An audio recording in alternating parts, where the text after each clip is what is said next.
नमस्कार, जनतंत्र टीवी देख रहे हैं आप और मैं हूं आपके साथ स्वाति आर्य। हमारे इस खास बुलेटिन में आप सभी का स्वागत है। हाथ में रिपोर्ट कंट्रोल लेकर जब हम टीवी ऑन करते हैं तो हर तरफ खबर ही खबर दिखाई पड़ती है। कहीं हत्या तो कहीं लूट की वारदात की खबरें, जो दिल और दिमाग को अंदर से झकझोर कर रख देती हैं। इसके साथ ही ऐसी खबरें हमें नेगेटिव भी बना देती हैं। न्यूज चैनलों पर दिन भर खबरों की होड़ में नंबर 1 बने रहने के लिए नए नए तरीके अपनाए जाते हैं, जिसे देखकर मानो की ऊर्जा और उत्साह दोनों ही खत्म हो जाता है।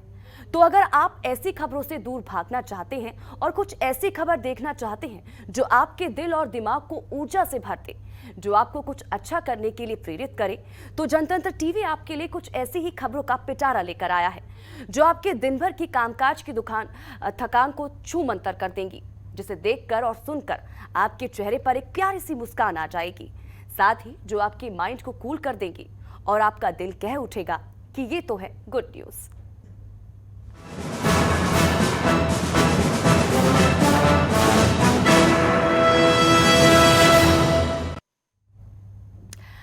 संघ लोक सेवा आयोग की यूपीएससी सिविल सेवा की परीक्षा में एक बार फिर से लड़कियों ने बाजी मारी है। यूपीएससी रिजल्ट 2021 के परिणाम आ चुके हैं। इसके साथ ही टॉपर्स की लिस्ट भी सामने आ गई है। यूपीएससी की परीक्षा में टॉपर्स की लिस्ट में लड़कियां सबसे आगे हैं। पहले स्थान पर श्रुति शर्मा का नाम शामिल है।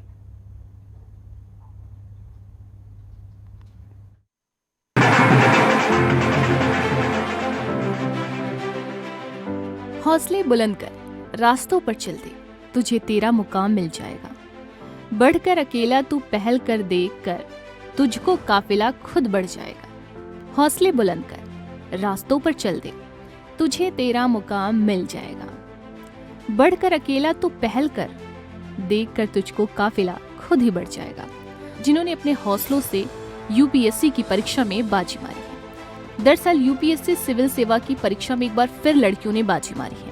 यूपीएससी रिजल्ट 2021 के परिणाम आ चुके हैं, जिसके साथ टॉपर्स की लिस्ट भी सामने आ गई है। हर साल लाखों अभ्यर्थी संघ लोक सेवा आयोग की परीक्षा में शामिल होते हैं। कड़ी मेहनत से कई अभ्यर्थी अपने सपने को पूरा करते हैं। इन अभ्यर्थियों की लिस्ट में लड़कियों का नाम भी शामिल है।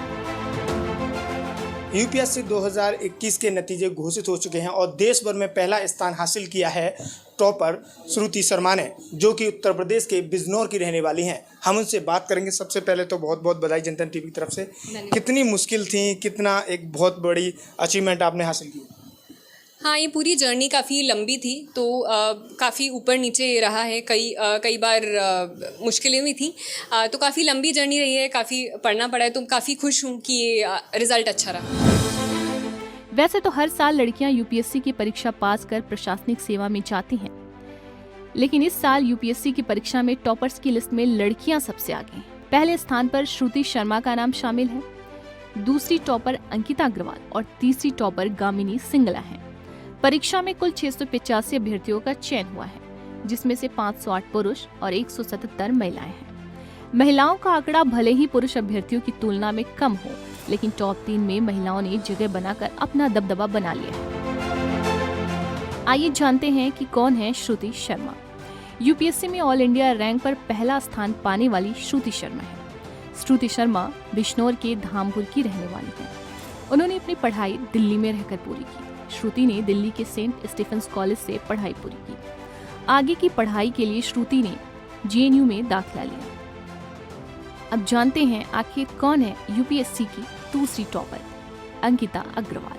सिविल सेवा परीक्षा 2021 की सूची में अंकिता अग्रवाल दूसरे स्थान पर है। अंकिता अग्रवाल ने दिल्ली विश्वविद्यालय से अर्थशास्त्र में स्नातक किया है। इसके पहले साल 2019 में सिविल सेवा परीक्षा में अंकिता अग्रवाल ने 236वीं रैंक प्राप्त की थी।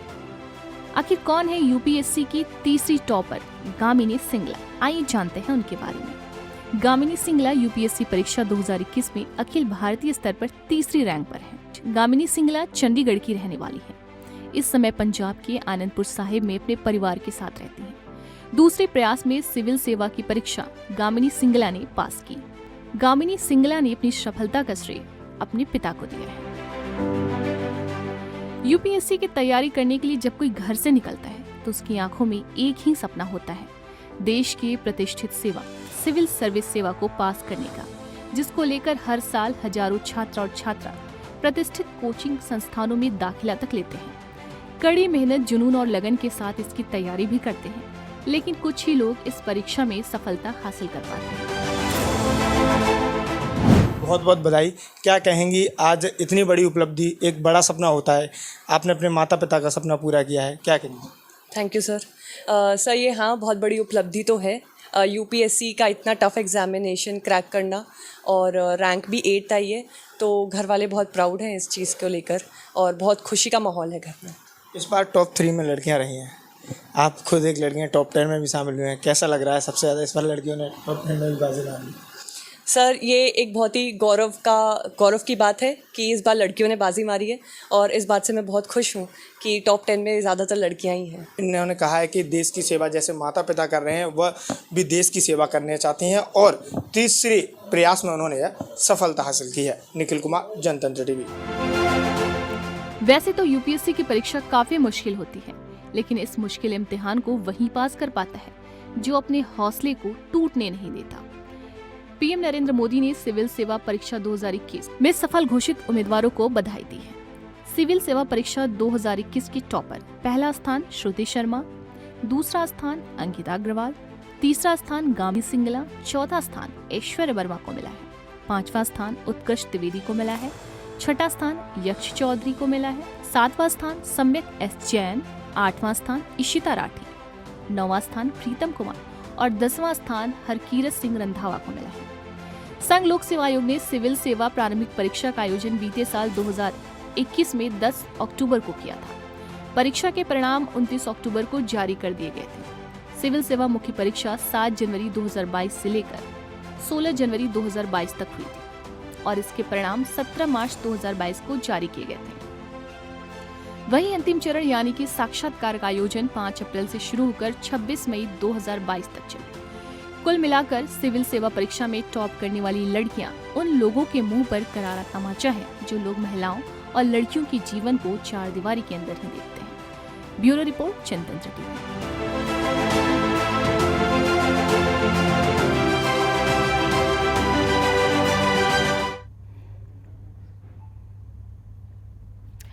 कोरोना काल में अनाथ हुए बच्चों के लिए प्रधानमंत्री नरेंद्र मोदी ने हर महीने अंत्योदय योजनाओं के जरिए 4,000 रुपए महीने की व्यवस्था की है और 5 लाख के मुफ्त इलाज की घोषणा भी की है।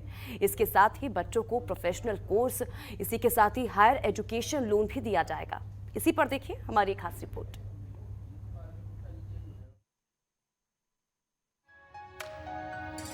कोरोना में अनाथ हुए बच्चों को सौगात, पीएम केयर्स फंड से मिलेगी मदद। 5 लाख तक के इलाज की मुफ्त सुविधा। बच्चों के लिए हेल्पलाइन भी की गई शुरू।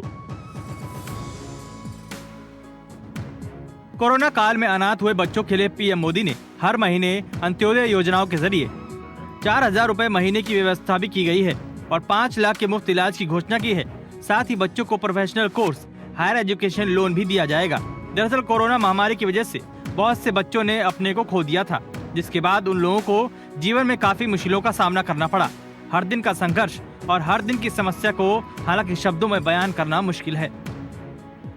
केयर्स के जरिए ऐसे बच्चों की कॉपी, किताबों और यूनिफॉर्म्स के खर्चों को भी उठाया जाएगा। अगर किसी को प्रोफेशनल कोर्स के लिए, हायर एजुकेशन के लिए एजुकेशन लोन चाहिए होगा तो पीएम केयर्स उसमें भी मदद करेगा। रोजमर्रा की दूसरी जरूरतों के लिए अन्य योजनाओं के माध्यम से उनके लिए 4,000 रुपये हर महीने की व्यवस्था भी की गई। आइए जानते हैं कि क्या है पीएम केयर्स फंड, जिनसे बच्चों को मदद मिलेगी। इस स्कीम का मकसद बच्चों को भोजन और घर उपलब्ध कराना है। बच्चों को देखभाल और सुरक्षा को सुनिश्चित करना है। इन बच्चों को शिक्षा और स्कॉलरशिप के जरिए सशक्त बनाना है। वित्तीय सहायता देकर बच्चों को आत्मनिर्भर बनाना मकसद है। यह स्कीम हेल्थ इंश्योरेंस के जरिए बच्चों की सेहत का भी ख्याल रखती है। इसके तहत उन्हें 5 लाख रुपए का हेल्थ इंश्योरेंस मिलेगा। पास के सरकारी स्कूलों में शिक्षा की व्यवस्था भी होगी। आरटीई नियमों के तहत प्राइवेट स्कूलों को फीस का रीइंबर्समेंट करना होगा। कस्तूरबा गांधी बालिका विद्यालय, नेताजी सुभाष चंद्र बोस और जवाहरलाल नवोदय रेजिडेंशियल स्कूल में 6ठी और 12वीं तक शिक्षा मुफ्त मिलेगी। IIT IIM में पढ़ाई के लिए 2.5 लाख की स्कॉलरशिप भी मिलेगी। 18 से 23 साल के युवाओं को हर महीने 4,000 का स्टाइपेंड मिलेगा। 23 साल के होने पर 10 लाख रुपए मिलेंगे। प्रोफेशनल कोर्सेज के लिए एजुकेशन लोन मिलेगा। पीएम केयर्स फंड से मिलने वाला सहयोग उनके लिए किसी भी बड़ी राहत से कम नहीं है। पीएम मोदी का भी कहना है कि हर देशवासी की पूरी संवेदनशीलता इन बच्चों के साथ है जिन्होंने अपने को खो दिया है। और साथ ही आपके सपनों को पूरा करने के लिए पूरा देश आपके साथ है। और मैं एक बात और कहूंगा, मैं जानता हूं कोई भी प्रयास, कोई भी सहयोग आपके माता पिता के स्नेह की भरपाई नहीं कर सकता, लेकिन अपने पिता के, अपनी मां के न होने पर इस संकट की घड़ी में मां भारती आप सभी बच्चों के साथ है। पीएम केयर्स फॉर चिल्ड्रन के जरिए देश अपनी इस जिम्मेदारी के निर्वहन की कोशिश कर रहा है। और ये प्रयास किसी एक व्यक्ति, एक संस्था या सरकार का मात्र प्रयास नहीं है। पीएम केयर्स में हमारे करोड़ों देशवासियों ने अपनी मेहनत, अपने पसीने की कमाई को जोड़ा है। साथ ही ऐसे लोगों के लिए हेल्पलाइन सेवा भी शुरू की गई है, जहां बच्चे मनोवैज्ञानिक विषयों पर सलाह दे सकते हैं और अपनी समस्याओं पर चर्चा भी कर सकते हैं। पीएम केयर्स फॉर चिल्ड्रन के माध्यम से प्रधानमंत्री जी ने संवेदनशीलता की पराकाष्ठा का परिचय दिया है। और ऐसे बच्चे जिन्होंने दुर्भाग्य से कोविड के दौरान अपने माता पिता को खो दिया कोविड के कारण, उनके आज से लेकर और बड़े होने तक के भविष्य की चिंता, उनके स्वास्थ्य की चिंता से सरकार ने पीएम केयर्स की मदद से इन बच्चों के लिए बैंक के अंदर खाता खोला है, उसमें पैसे जमा किए। कुल मिलाकर पीएम मोदी की तरफ से कोरोना काल में अनाथ हुए बच्चों को मिलने वाली ये मदद गुड न्यूज के साथ साथ एक अच्छी पहल भी है। ब्यूरो रिपोर्ट, जनतंत्र टीवी।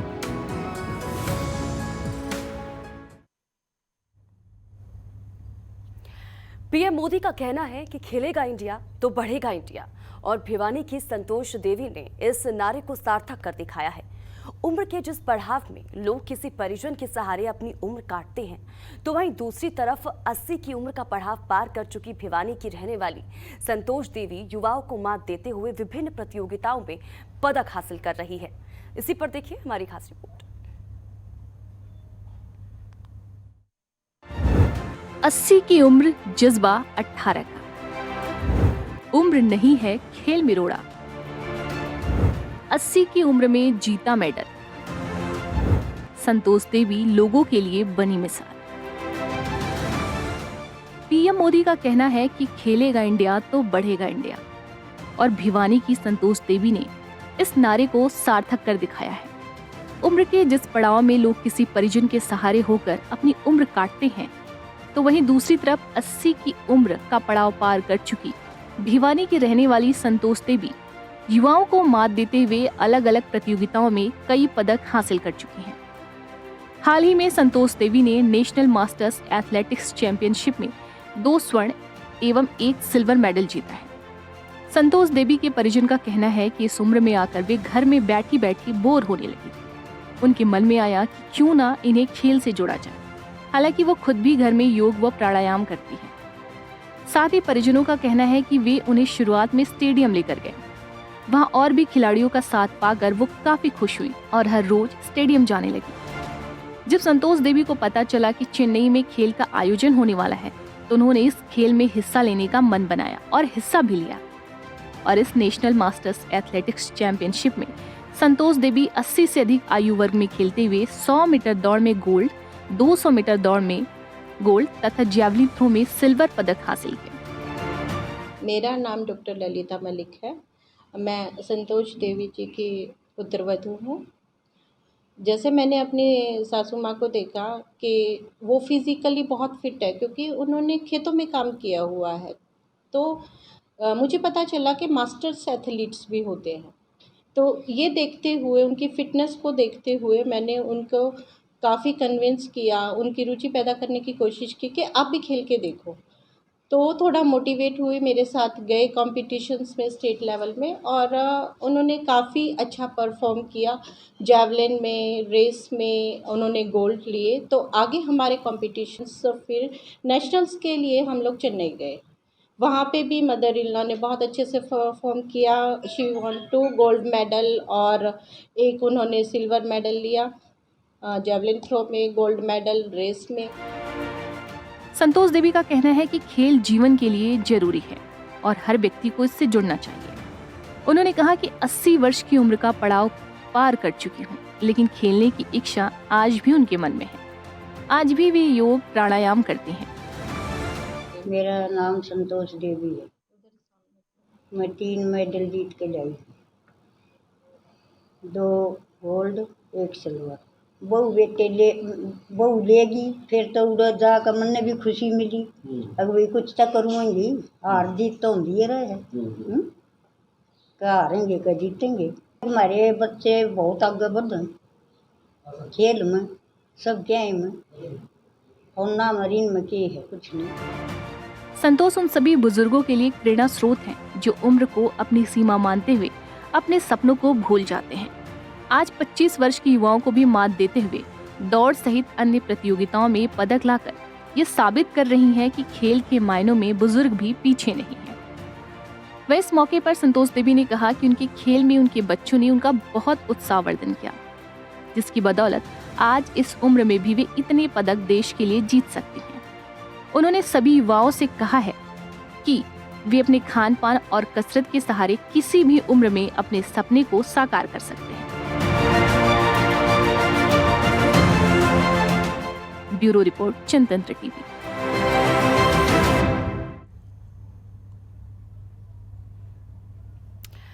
दिल्ली दुनिया के ऐसे शहरों में शुमार है जहां पर सबसे ज्यादा ट्रैफिक जाम की समस्या होती है। दिल्ली की सड़कों पर इस बढ़ते ट्रैफिक की वजह से कामकाजी लोगों को अपने कार्यस्थल पर पहुंचने में काफी समस्या का सामना करना पड़ता है। दिल्ली की सड़कों को जाम फ्री करने के लिए सब समय Delhi traffic police integrated traffic management system technology पर काम कर रही है। इसके लागू होने के बाद दिल्ली में जाम से निपटने और इसी के साथ ही वाहनों की तेज आवाजाही सुनिश्चित करने में मदद मिलेगी। ये रिपोर्ट देखिए।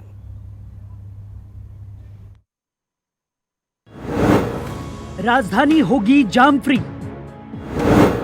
आईटीएमएस दिलाएगा जाम से निजात, वाहन चालक को पहले ही भेज देगा अलर्ट, यातायात की व्यवस्था होगी बेहतर।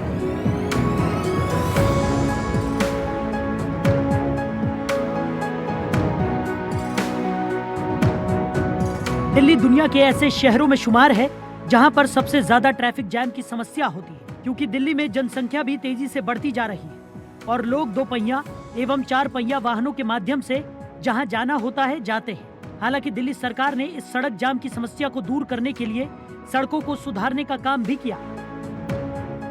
अक्सर हम देखते हैं कि जहां पर सड़कों पर गड्ढे होते हैं वहां पर और भी तेजी से सड़कों पर जाम लगते हैं, जिससे समस्याएं और भी बढ़ जाती हैं।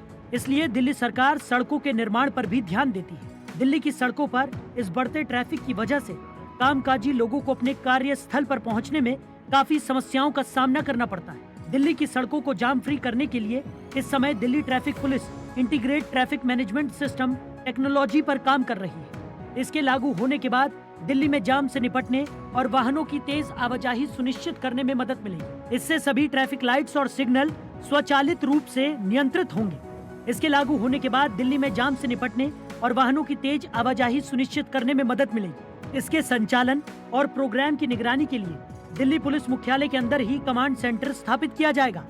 इस परियोजना का उद्देश्य सभी ट्रैफिक लाइट्स को सिंक्रनाइज करना और सिग्नल लाइट्स को स्वचालित रूप से नियंत्रित करना है। इस टेक्नोलॉजी की मदद से सड़कों पर यातायात व्यवस्था को बेहतर तरीके से संभाला जा सकता है। ये वाहन चालक को पहले ही भेज देगा अलर्ट। दरअसल ITMS सड़क पर किसी भी तरह के जाम की स्थिति होने पर वाहन चालकों को पहले ही डाइवर्जन के लिए सावधान करेगा। ITMS प्रणाली सड़क के अलावा नगर निकाय द्वारा संचालित सभी पार्किंग स्थलों से भी जुड़ी होगी, ताकि वाहन चालकों को उक्त स्थान पर पहुंचने से पहले ही पार्किंग में खाली जगह की जानकारी मिल सके। DCP ने बताया कि वाहन चालक दिल्ली नगर निगम के मोबाइल ऐप पर इसके बारे में पूरा अपडेट मिल जाएगा। साथ ही ये गूगल मैप से भी जुड़ा होगा। दिल्ली ट्रैफिक पुलिस ने ITMS के लिए CDAC के साथ एक समझौता ज्ञापन पर हस्ताक्षर भी किया है। अगले साल से होगा लागू। सिस्टम अगले साल से काम करने लगेगा। अभी DPR बनाया जा रहा है, जिसमें करीब 8 महीने का समय लग सकता है। इस दौरान 42 स्थानों पर सर्वे होगा। ITMS आपातकालीन वाहनों को ग्रीन कॉरिडोर बनाने में मदद करेगा। भारत एक और विकास के पथ पर आगे जा रहा है, तो दूसरी ओर सड़कों पर भारी ट्रैफिक जैम तरक्की की राह में बाधक बनता दिखाई दे रहा है। दिल्ली में जाम में फंसी गाड़ियों की लंबी कतार से तो आप सब वाकिफ ही होंगे, और बारिश के मौसम में दिल्ली में ट्रैफिक की स्थिति को बद से बदतर होते हुए तो आपने देखा ही होगा। ट्रैफिक से न सिर्फ रफ्तार पर ब्रेक लग जाता है, बल्कि आर्थिक नुकसान भी उठाना पड़ता है देश को और आम जनता को। ऐसे में ट्रैफिक पुलिस की ये पहल दिल्ली वालों के लिए किसी गुड न्यूज से कम नहीं है। ब्यूरो रिपोर्ट, जनतंत्र टीवी।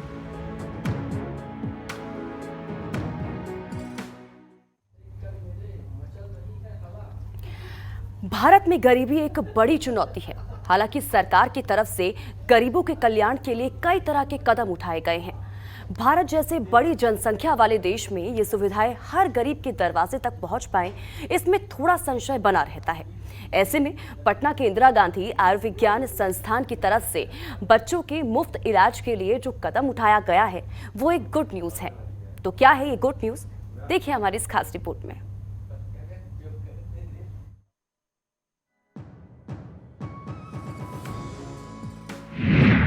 बच्चों के लिए बड़ी गुड न्यूज। अब महंगे इलाज से नहीं होंगे परेशान। जन्मजात बीमारियों का होगा मुफ्त इलाज। IGIMS मुहैया कराएगा मुफ्त इलाज।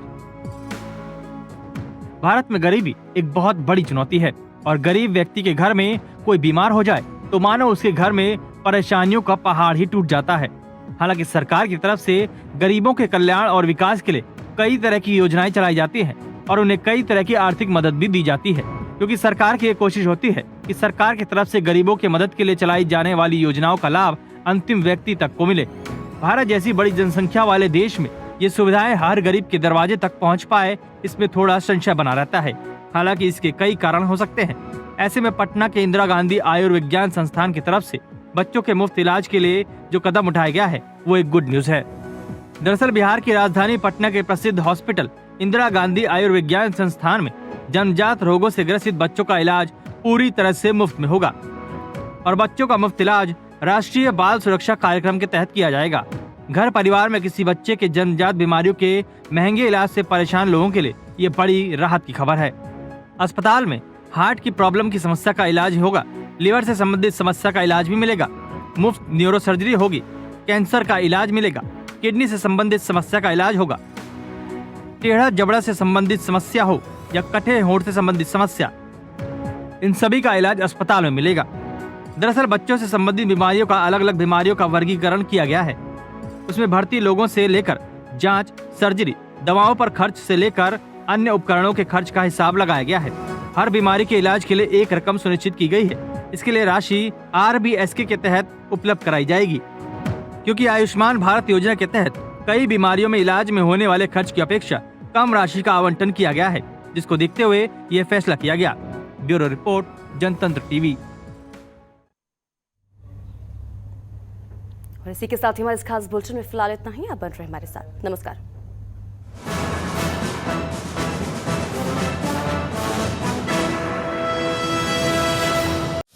खबरों के निष्पक्ष विश्लेषण के लिए सब्सक्राइब करें Jantantra TV and press the bell icon. Never miss any update.